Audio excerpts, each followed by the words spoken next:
Pessoal, bom dia novamente. Estou muito feliz de estar aqui com você para falar sobre a atuação do profissional de educação física na área hospitalar, que é sempre tão questionado, né? Muitas vezes as pessoas me perguntavam: você é professora de educação física ou você é fisioterapeuta? Exatamente por muitos desconhecerem onde começa a área de um e onde termina a área do outro. Então, nós, enquanto profissionais de educação física, podemos sim atuar na área hospitalar, até porque eu atuo, e no hospital que eu atuo aqui em São Paulo, o profissional de educação física ele já está presente desde os anos 1970. Então, por mais que ainda hoje, né, praticamente mais de 50 anos depois, as pessoas ainda acreditam que não é a área do profissional, ainda exista um certo descontentamento, às vezes, por conta de um conselho e do outro. Nossa área já está há muito tempo na área hospitalar. E não só pensando em nós enquanto profissionais de educação física, mas a atuação de uma equipe multiprofissional, ela faz muita diferença no atendimento às pessoas. Então, eu sou a Cristiane Mota, a mesma que fala aqui no vídeo, que está aqui na foto. Eu fiz o meu mestrado em ciências já dentro do hospital. Eu atuo hoje no Hospital das Clínicas. Trabalhei com pessoas adolescentes com síndrome de Down, foi o tema do meu mestrado. Também fiz já, logo que eu saí da universidade, eu já tinha esse desejo de atuar na área hospitalar, então já fui fazer uma pós-graduação na reabilitação e aqui estou até hoje. Sigam-me nas redes sociais, o meu Instagram é o @crismota.professora. Diariamente tem muito conteúdo sobre tudo que nós podemos fazer para essas pessoas. E uma coisa que eu vou deixar já desde agora bem claro para vocês é o seguinte: as pessoas que estão dentro do hospital hoje, sendo atendidas por nós, profissionais de educação física, elas vão sair do hospital, né? No momento em que elas receberem a alta e que elas voltarem para a casa delas, elas ainda irão precisar do profissional de educação física. Então, qual é a diferença? A diferença é que o profissional que está aqui fora, atuando nas academias, atuando enquanto personal trainer, ele precisa buscar conhecimento para atender essa diversidade de diagnósticos que existe dessas pessoas que estão sendo tratadas hoje na reabilitação hospitalar e que elas sim irão procurar você nas academias ou mesmo no seu próprio condomínio. E uma das coisas que a gente vê de um grande obstáculo é que quando o paciente que é atendido por nós volta para casa e vai procurar dar continuidade na prática de exercícios na academia da comunidade do bairro, dificilmente eles encontram. Ou porque dizem que ele só vai poder ser atendido se ele tiver um personal trainer, ou porque a academia diz que não tem professor especialista em neurologia. Realmente não vai ter, né, gente? Porque não existe essa especialização. Existe o profissional que busca conhecimento para a reabilitação tanto de doenças cardíacas quanto de doenças físicas também. Temos também o canal no YouTube, só procurar crismota.professora e vocês vão me encontrar. No que nós podemos atuar enquanto profissional de educação física? Pessoas com sequelas motoras, como a lesão medular, lesão encefálica, que nada mais é a pessoa que teve AVC, mas não apenas o AVC é uma lesão encefálica, mas um traumatismo crânioencefálico também é uma lesão encefálica. Pessoas que sofreram alguma amputação ou que já nasceram com a falta de algum membro, pessoas com deformidades na coluna, como a mielomeningocele, pessoas com hemofilia, que é uma alteração no fator de coagulação sanguíneo, que acaba trazendo algumas hemorragias articulares, que vão diminuir a amplitude de movimento e trazer sequelas motoras. Pessoas com sequelas pós-poliomielite, que hoje a gente encontra ainda essas pessoas, mas já na fase da vida idosa, e doenças neurodegenerativas como Parkinson, esclerose múltipla, Comorbidades cardíacas, a grande parte dos idosos tem alguma alteração cardíaca, também podemos atuar com pessoas com questões psiquiátricas, deficiente intelectual, visual, auditivo, ou seja, a área é muito, muito grande. Então, ou escolhemos, né, estar ali esperando o trem e entrar no vagão que está mais cheio, e talvez seja mais fácil, ou a gente busca atuar na área em que a grande maioria das pessoas não quer atuar. E essa mesma área em que a grande maioria talvez não queira atuar é a área de maior reconhecimento, tanto profissional, quanto financeiro, quanto também a longo prazo. Eu posso ter 50 anos de idade, que uma pessoa que tem alguma comorbidade, ela vai acreditar no meu trabalho. Pequenas incapacidades, como artrite, artrose, e também na saúde pública. E hoje, o que mais temos, que é a maior demanda do mercado, que é a síndrome pós-Covid. Então, eu sempre falo para os meus alunos o seguinte: antes de março de 2020, né, em que ninguém, né, ou a grande maioria dos profissionais queriam estar sempre, hoje ainda também, no fitness, emagrecimento, fortalecimento muscular para hipertrofia e tudo mais, veio a pandemia, que trouxe uma síndrome que, em 90% dos casos, traz alterações, traz sequelas, principalmente físicas. Apesar de ser uma infecção respiratória, a Covid-19 traz, sim, muitas alterações motoras, como nós vimos mesmo no vídeo do professor anterior que mostrou a mãe dele. Por quê? Porque, além de ser uma infecção respiratória, ela é uma infecção que pode alterar o sistema neurológico, que pode alterar o sistema renal, que pode alterar o sistema cardíaco, é multissistêmica. Preciso conhecer a doença? Preciso. É isso que vai fazer a diferença. Da mesma maneira que eu posso estar atuando com uma pessoa que tem condromalácia. Não é simplesmente eu pensar em fortalecer a musculatura que envolve a determinada articulação. Eu preciso conhecer aquela alteração. É isso que vai te fazer ser um profissional diferente. E aí, quando a gente vê o número de casos de pessoas que acontece por ano, né, em tantos tipos de lesões, a gente percebe o número de pessoas que precisam do nosso atendimento. Pessoas com lesão medular, 6 a 8 mil casos por ano. AVC, traumatismo crânioencefálico, má formação arteriovenosa, são milhões de pessoas que sofrem dessas alterações anualmente. Amputados e doenças neurodegenerativas também. Só aqui no Brasil nós temos aproximadamente 2 milhões de pessoas com doenças neurodegenerativas como Alzheimer.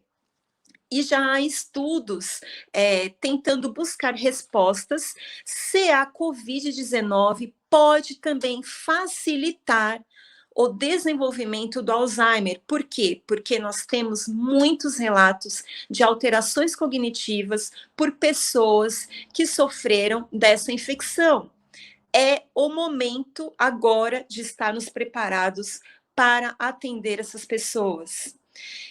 E, graças a Deus, temos muitas pessoas recuperadas da Covid-19. Hoje nós temos praticamente quase 20 milhões de pessoas que se recuperaram dessa doença. E dessas 20 milhões, mais de 560 mil estão em acompanhamento. E por que elas estão em acompanhamento? Porque elas estão sofrendo de alguma alteração. Para nós que já estamos na área da reabilitação, já estamos atuando na área hospitalar, todos esses passos, né, que os profissionais que não estão nessa área precisam dar hoje para atender as pessoas com sequela de Covid-19, por exemplo, nós já estávamos com esses passos à frente. Por quê? Pessoas com Covid-19 trazem alterações neurodegenerativas. Nós já temos essa experiência em atendimento dessas pessoas. Pessoas com Covid-19 estavam apresentando tetraplegia flácida. Temos essa experiência em atender essas pessoas. Estamos, então, nesse momento, compartilhando todo o caminho das pedras que nós já andamos com vocês que, de repente, ainda não tinham essa experiência. E como adquirir isso? Buscando conhecimento, estando, por exemplo, aqui hoje. Só aqui em São Paulo, nós temos mais de 200 mil pessoas que apresentam algum tipo de alteração motora.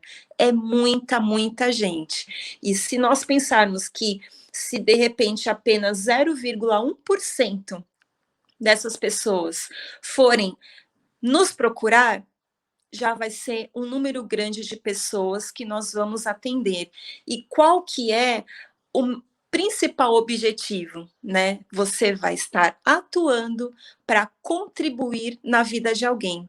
Você vai estar trabalhando para fazer com que uma pessoa que de repente perdeu as forças para conseguir realizar as atividades básicas da vida dela, que era levantar-se da cama, sentar no vaso sanitário, conseguir levantar-se do vaso sozinha, talvez ela perca isso por algum motivo, e nós, enquanto profissionais do movimento, enquanto profissionais de educação física, podemos contribuir para a vida dessa pessoa. E é extremamente gratificante isso. Olha só, pessoal, essa imagem eu acho super interessante, que é a imagem que traz qual é a alteração de movimento de pessoas que sofreram, né, alguma lesão medular por algum motivo, ou por tumores, ou por algum tipo de trauma, acidente automobilístico, ou mesmo até pela própria Covid-19. Cris, a Covid-19 vai trazer lesão medular? Não vai trazer a lesão medular, mas ela vai trazer alterações de força nos membros. Então, nós temos aqui a explicação. Tudo que está cinza é o que a pessoa não consegue ter movimento ou vai ter alguma alteração de movimento. Onde nós, enquanto profissionais, podemos atuar? Exatamente onde ela ainda tem algum movimento para que ela consiga melhorar a sua autonomia, e se aquela lesão for incompleta, né, nós temos casos de pessoas com Covid-19 que apresentam tetraplegia flácida, que eles, a longo prazo, conseguem recuperar o movimento em membros inferiores. Então, hoje, descrever se a pessoa que teve essa perda de movimento, se há casos em que elas terão essa perda a longo prazo, né, e não recuperarão mais, ou se elas poderão recuperar. Nós temos resultados de pessoas que sim, recuperaram, não 100%, mas recuperaram. Então, nós vamos atuar onde ainda há movimento e na busca de recuperar ou melhorar aquele movimento que ficou deficitário.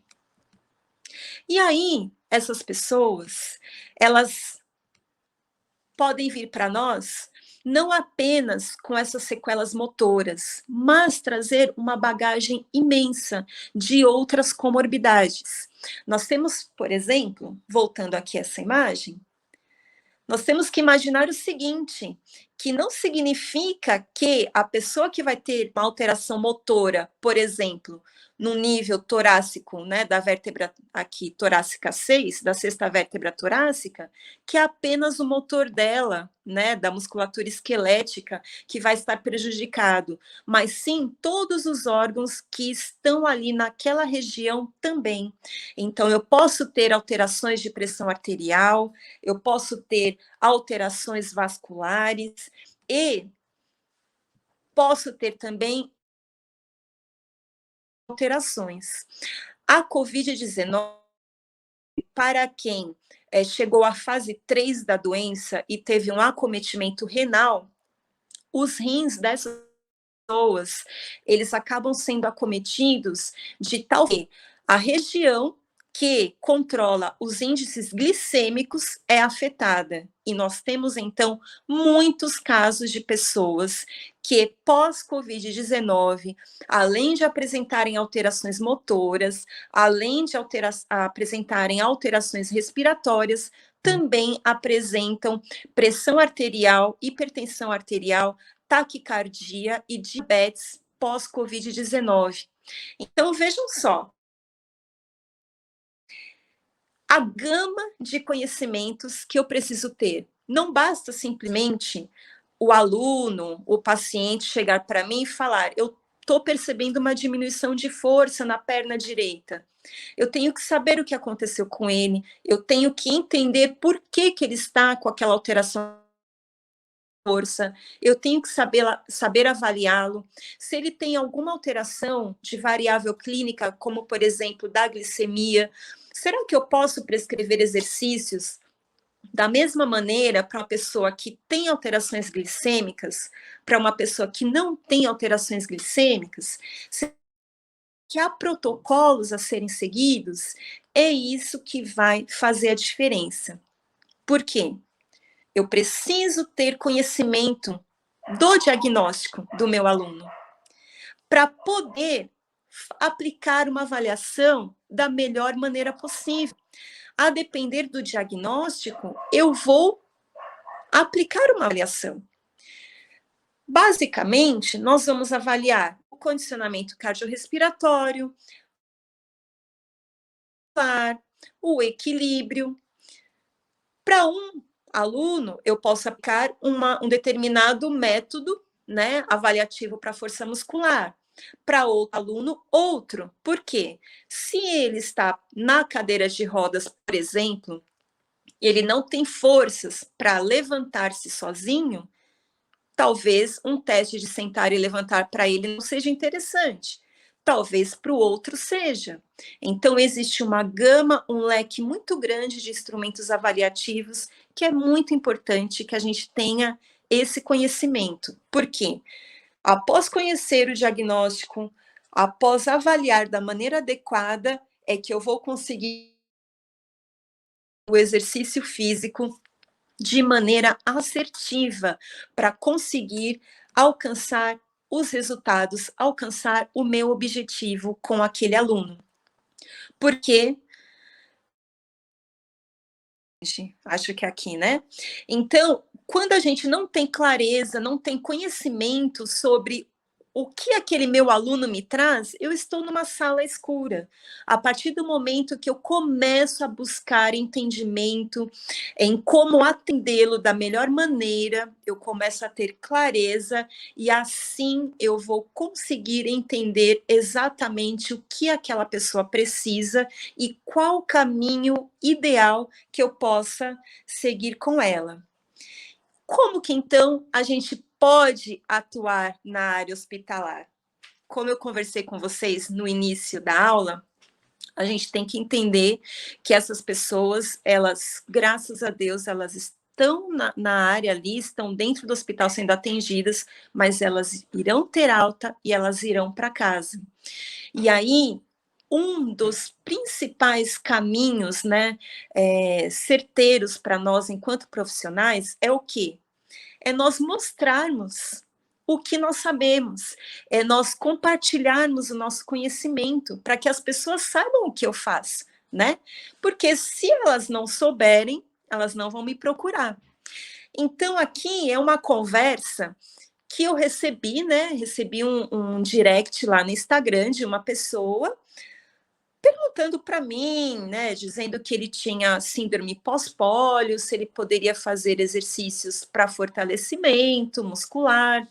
E aí respondi, né, certa do que eu estava falando, o orientando quanto a esse tipo de exercício, que ok, ele poderia fazer sim, inclusive compartilhei com ele um artigo que eu havia publicado sobre o assunto, e a conversa foi continuando, né? E aí ele falou assim para mim, eu também tive Covid e eu percebi que a minha força em uma das minhas pernas também piorou, né? Isso é normal? E eu conversei com ele, falei, olha, uma das sequelas da Covid-19 exatamente a perda de força, principalmente em membros inferiores e tudo mais. Aí eu fui entrar no perfil dessa pessoa para ver, conhecer um pouco melhor. E eu vi que ele era um médico neurologista. Aí eu falei para ele, o senhor é médico neurologista? Ele falou, sou, mas eu preciso entender um pouco melhor sobre a questão do exercício físico para essas pessoas. Tudo bem. Algumas semanas se passaram, recebi mais um direct. Eu sou paciente do doutor fulano, ele me indicou você, falou que você atua com pessoas que têm deficiência física. Depois outra pessoa me mandou direct, doutor fulano me indicou vocês, enfim. Hoje eu atendo vários pacientes desse neurologista, que não é do mesmo estado que eu, ele é do Distrito Federal, e de forma online, eu comecei a atender pacientes dele com sequelas de Covid, com outros tipos de deficiência física, e conseguimos, sim, online, ter resultados. E é uma coisa que eu sempre falei. Durante a pandemia, o auge da pandemia, nós víamos muitos profissionais dando aula de ginástica, aula disso, daquilo. Para quem? Né? Para quem tinha condições físicas de realizar aqueles movimentos.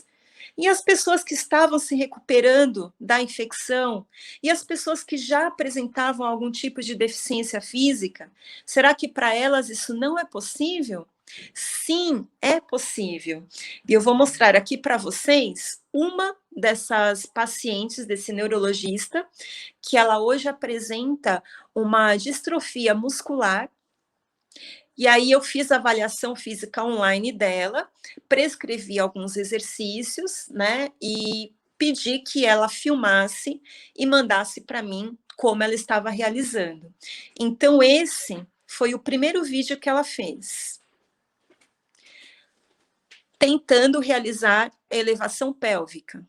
Vocês vejam que praticamente ela não tem controle e ela não consegue tirar o quadril do chão. 30 dias depois, está uma elevação discreta? Está, mas vejam como ela já está apresentando melhoras. Essa moça, ela caía praticamente todos os dias. Um mês de 30 dias, ela caía pelo menos 22 dias no mês. Eu fiz uma planilha para que ela colocasse para mim os dias em que ela houvesse sofrido uma queda ou uma quase queda, que no caso, um tropeção, né? O tropeçar a gente já considera como uma queda.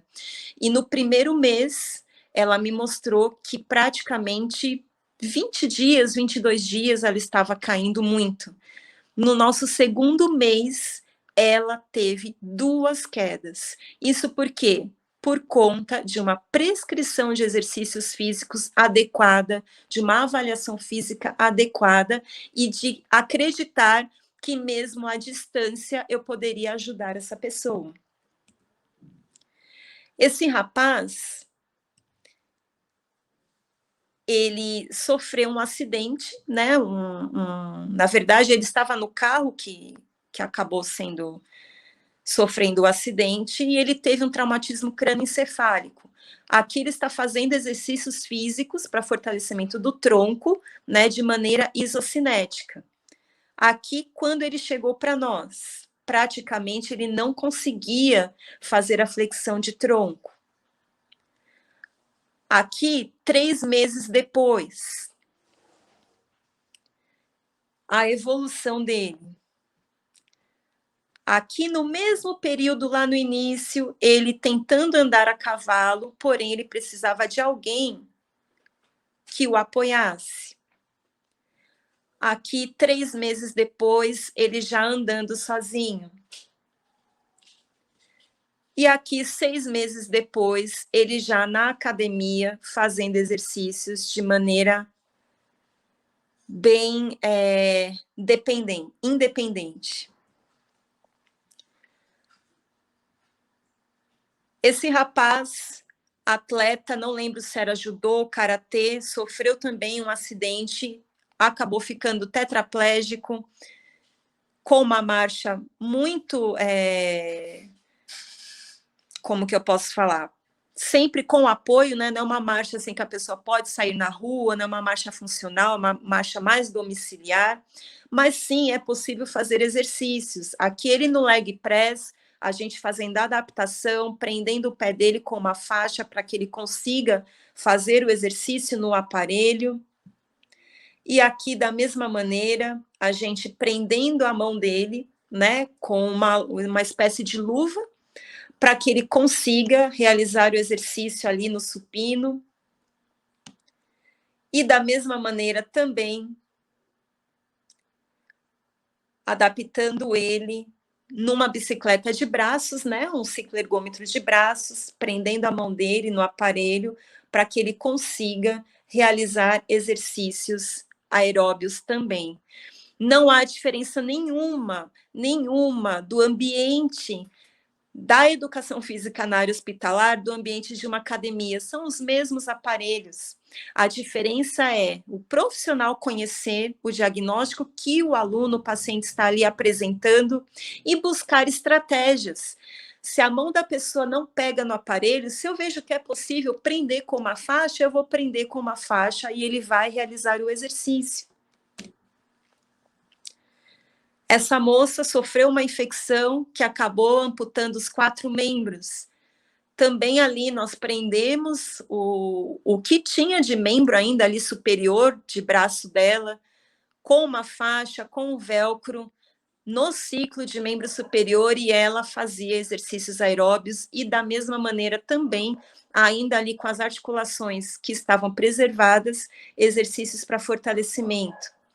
Essa senhora que não tinha força suficiente para pedalar em uma bicicleta, com uma sequela também pós-pólio, prendemos os pés dela e ela conseguiu pedalar pela primeira vez na vida dela, com 60 anos, numa bicicleta estacionária por 5 minutos.